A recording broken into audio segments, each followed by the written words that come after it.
Hello dear students and friends, this is Maths Hunter channel and I have come back here again with a topic fraction. क्या definition है इसको समझते हैं? परिभाषा. If any unit be divided into any number of equal parts, one or more of these parts is called a fraction of the unit. अगर किसी इकाई को एक या एक से अधिक समान भागों में बांटते हैं तो उसका एक भाग या एक से अधिक भाग सभी जो होते हैं वो भिन्न कहलाते हैं. ये इसकी परिभाषा हिंदी में होती है. So now we go for the examples of the fraction. So देखते हैं. Let's see the word. देखिए 1/5, 2/7, 1/5, 2/7. ऐसे और भी बहुत सारे एग्जांपल्स हो सकते हैं. 2/7 यानी 2 का 7वां भाग. सॉरी, ये था 1 का 5वां भाग, 1/5. तो इस तरह के बहुत सारे एग्जांपल्स हो सकते हैं. तो अब हम बढ़ते हैं नेक्स्ट टॉपिक की तरफ, जो है काइंड्स ऑफ द फ्रैक्शन. तो देखते हैं काइंड्स ऑफ फ्रैक्शंस कौन कौन से हो सकते हैं. पहले नंबर पे हम देखते हैं डेसिमल फ्रैक्शंस.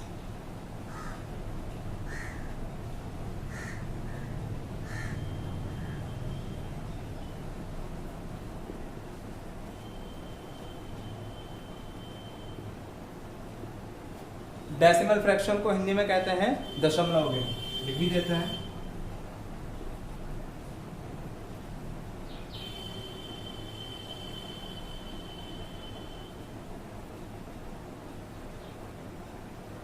दशमलव भिन्न देखिए इस तरह से होती है, जैसे 0.42 यानी 42/100.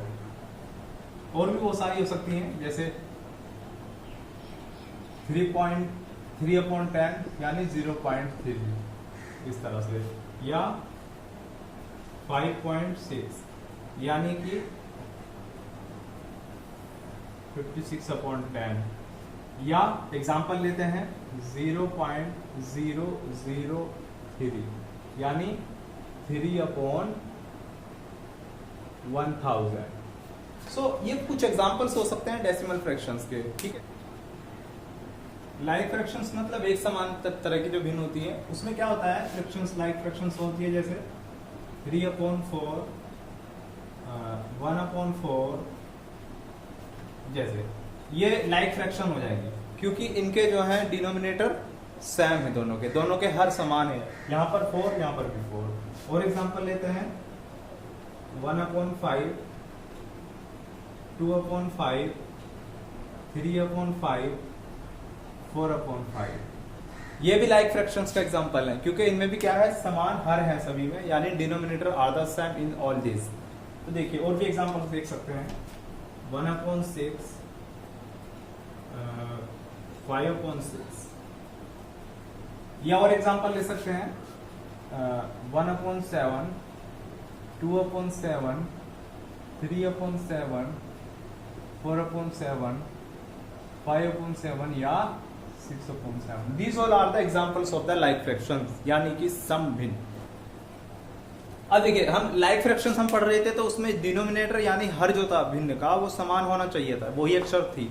लेकिन अनलाइक में ये अलग अलग हो जाएगा, यानी जो डिनोमिनेटर्स है वो सेम नहीं होगा, तभी वो अनलाइक बनेगी. देखिए जिस प्रकार यहाँ पर है 3/4, 5/6, 1/8 यानी 3/4, 5/6 और 1/8.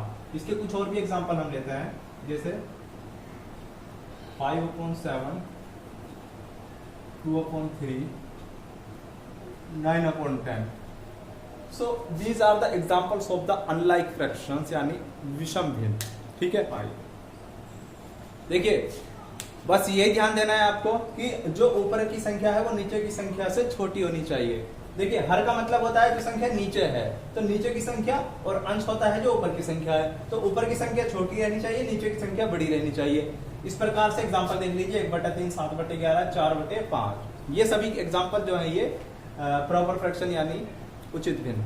अगर हम कहते हैं 5/3 तो ये हमारी नहीं होगी. क्या नहीं होगी?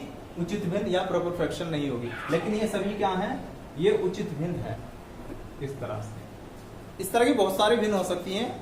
इसमें स्पेशलिटी बता रहा हूं मैं आपको. स्पेशलिटी होती है कि जो हमारा हर होता है वो छोटा होता है अंश से. ठीक है. इस प्रकार की भिन्न के अंदर नीचे का जो नंबर रहेगा वो छोटा और ऊपर का जो नंबर रहेगा वो बड़ा रहेगा. ऊपर के नंबर को अंश कहा गया है, नीचे के नंबर को हर कहा गया है. तो इसको समझ लेते हैं। 3 नंबर बड़ा रहेगा, 2 छोटा रहेगा, 7 बड़ा है, 4 छोटा है, 11 बड़ा है, 10 छोटा है, इसीलिए ये इम्प्रॉपर फ्रैक्शन अनुचित भिन्न होती है। चलिए नेक्स्ट टॉपिक की तरफ बढ़ते हैं। देखिए अगर आपके सामने लिखा हुआ है 3/5, तो ये हमारी इम्प्रॉपर फ्रैक्शन नहीं होगी, यानी अनुचित भिन्न नहीं होगी, क्योंकि इसमें अंश छोटा है, हर बड़ा है। शर्त यह है कि अंश बड़ा होना चाहिए, हर छोटा हो। हाँ, क्या होती है मिक्स्ड फ्रैक्शन, देख लेते हैं। मिक्स्ड फ्रैक्शन यानी संयुक्त भिन्न, हिंदी में हम उसे कहते हैं। जैसे यहाँ पर मैंने एग्जांपल दिखाया है 3 सही 4/5। इनडायरेक्टली अगर हम कहते हैं तो जो अनुचित भिन्न होती है यानी इम्प्रॉपर फ्रैक्शन होती है, वो संयुक्त भिन्न के इक्विवेलेंट होती है, तुल्य होती है। यानी किसी भी इम्प्रॉपर फ्रैक्शन को हम मिक्स्ड फ्रैक्शन में कन्वर्ट कर सकते हैं और किसी भी मिक्स्ड फ्रैक्शन को हम इम्प्रॉपर फ्रैक्शन में कन्वर्ट कर सकते हैं। यानी अनुचित भिन्न को संयुक्त में, संयुक्त को अनुचित में आराम से बदला जा सकता है। देखिए किस तरह से बदलते हैं। देखिए हम यहाँ पर देख सकते हैं, इसको हम लिख सकते हैं इस तरह से। तो इस नंबर का 5 का 3 से हम मल्टीप्लाई कर देंगे और उसमें हम प्लस को ऐड कर देंगे और लास्ट अपॉन 5, तो ये हो जाएगा 19/5। तो क्या हुआ बच्चों, ये एक इम्प्रॉपर फ्रैक्शन में कन्वर्ट हो गई, यानी अनुचित भिन्न बन गई। जबकि ये वाली भिन्न कौन सी थी, ये थी संयुक्त भिन्न। ठीक है, जैसे एक एग्जांपल और लेते हैं, 1/1, 1 सही 2/3, मान लीजिए इस तरह की भिन्न है। ठीक है, तो अब इसको भी हम ऐसे ही करेंगे।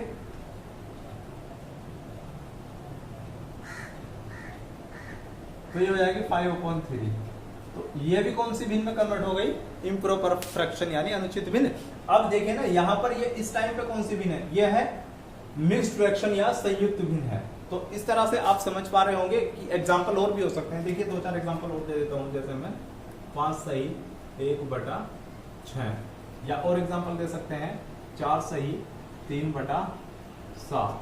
इस तरह के बहुत सारे एग्जाम्पल हो सकते हैं। ठीक है, ETC। These are the some examples of mixed fractions। देखिएगा ये पॉइंट नंबर 7 में क्या लिखा मैंने, रिकरिंग डेसिमल फ्रैक्शंस, यानी आवर्त दशमलव भिन्न। क्या होती है हमारी आवर्त दशमलव भिन्न। इसमें कुछ एग्जांपल भी मैंने लिख दिए हैं। देखिए आवर्त का मतलब होता है दोहराया जाना, दशमलव का मतलब है कि डेसिमल या दशमलव, और भिन्न तो यह है ही। तो अब इसमें समझते हैं हम थोड़ा सा कि ये वाली जो भिन्न होती है, इसके अंदर कुछ मतलब कोई अंक जो होगा वो रिपीट करेगा, बार बार दोहराया जाएगा, बार बार दोहराया जाएगा। जैसे एग्जांपल लेते हैं 4.32323232। हाँ, जो अंक दोहराया जा रहा है उसके ऊपर एक निशान बना देते हैं, उसे हम बार पढ़ते हैं।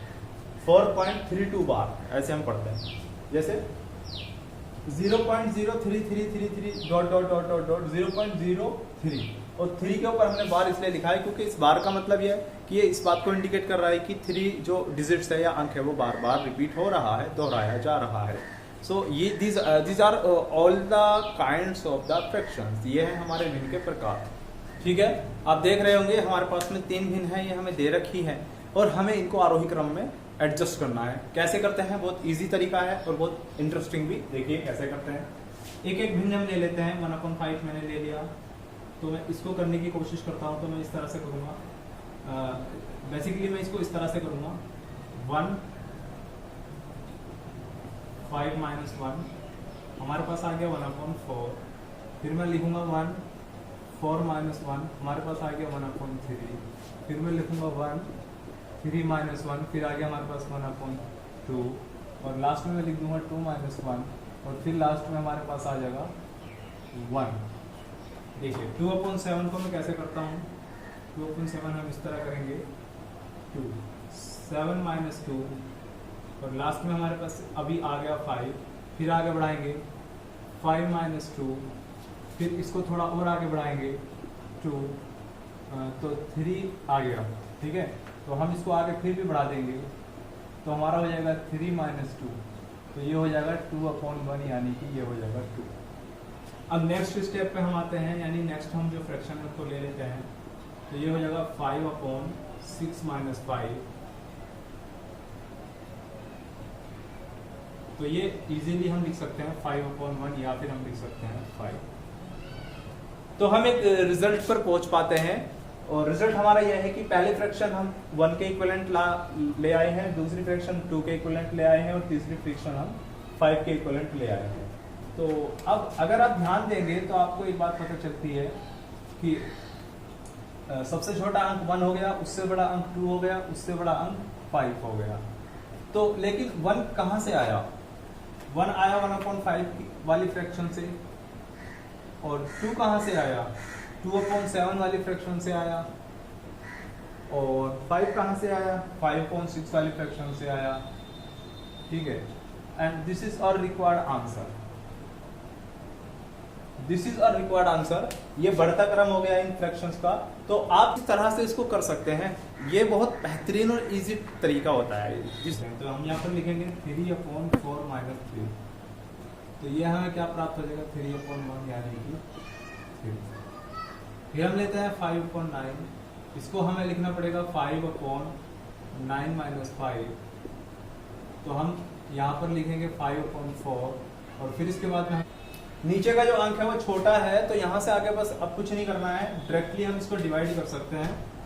डिवाइड करने से ऐसे 11/15 हम कुछ इस तरह से करेंगे, 11/15 - 11, तो हमें मिला 11/4।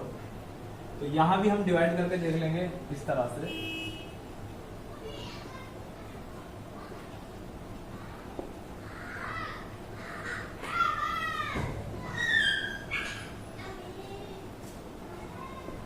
तो ये हो गया हमारा कितना? 2.75।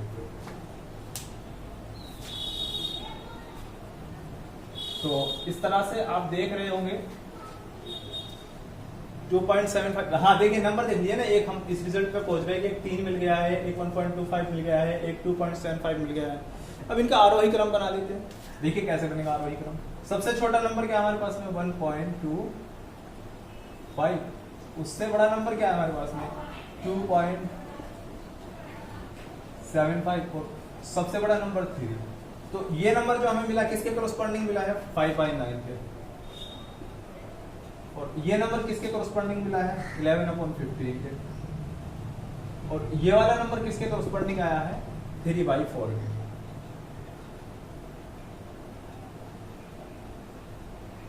सो this is our required answer. इस तरह से हम कुछ भिन्न लेकर और उनके आरोही अवरोही क्रम में उन्हें आसानी से एडजस्ट कर सकते हैं। चलिए किसी एक नेक्स्ट क्वेश्चन की तरफ बढ़ते हैं। देखिए क्वेश्चन ये बड़ा मजेदार है और बहुत ही कम समय में, बहुत ही डायरेक्ट शॉर्ट ट्रिक में हम इसे कर सकते हैं। पहले क्वेश्चन को समझ लेते हैं। एक व्यक्ति ने अपनी यात्रा का 5/8 भाग तय करने के बाद ये पता चला कि अभी उसने 60 किलोमीटर की यात्रा तय की है। अब कितनी यात्रा तय करना शेष रह गया है? जब वो 5/8 भाग पूरा तय कर चुका तो उसने देखा कि मैं 60 किलोमीटर ही चला हूं। अब कितनी यात्रा किलोमीटर में बची है उसकी? सबसे पहली बात हम लिखेंगे शेष यात्रा। तो शेष यात्रा कितनी है उसकी? शेष यात्रा उसकी जो है बच्चों 1 - 5/8 कितनी हो गई? 3/8। तो शेष यात्रा इतने भाग, इतने आगे जो है हम देखते हैं कि 5/8 ये कितने के बराबर है? 60 किलोमीटर के बराबर है। तो 1 कितने के बराबर होगा? 60 × 8/5 किलोमीटर के बराबर होगा। ठीक है, तो फिर यहां से आगे देखते हैं 3/8 कितने के बराबर हो जाएगा? 3/8 × 60 × 8/5।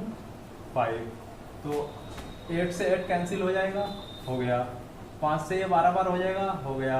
12 की 3 से मल्टीप्लाई हो जाएगी, 12 तिया 36, 36 kilometre. This is our required answer. तो ये देखो डायरेक्टली हम कर सकते हैं। यदि यात्रा का 5/8 भाग 60 किलोमीटर के बराबर है तो एक भाग, इसको हम लिख भी देते हैं, यहाँ पर भाग है ना, एक भाग। ठीक है, और ये भी मैं लिख देता हूं 5/8 भाग। ठीक है, और ये भी भाग है यहाँ पर। ठीक है, तो कुल मिलाकर हम पूरा क्वेश्चन सोल्व करते हैं। तो 36 किलोमीटर यात्रा उसकी शेष रह गई है। चलिए नेक्स्ट क्वेश्चन की तरफ बढ़ जाते हैं।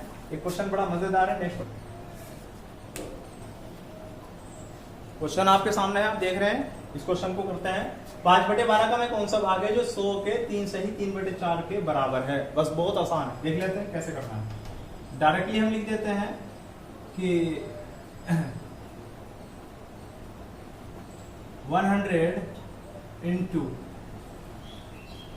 अब 3 सही 3/4 लिखेंगे और साथ में हम 5/12 का उल्टा कर देंगे 12/5। बस हम इसको यहां से आगे कैसे करते हैं देखते हैं।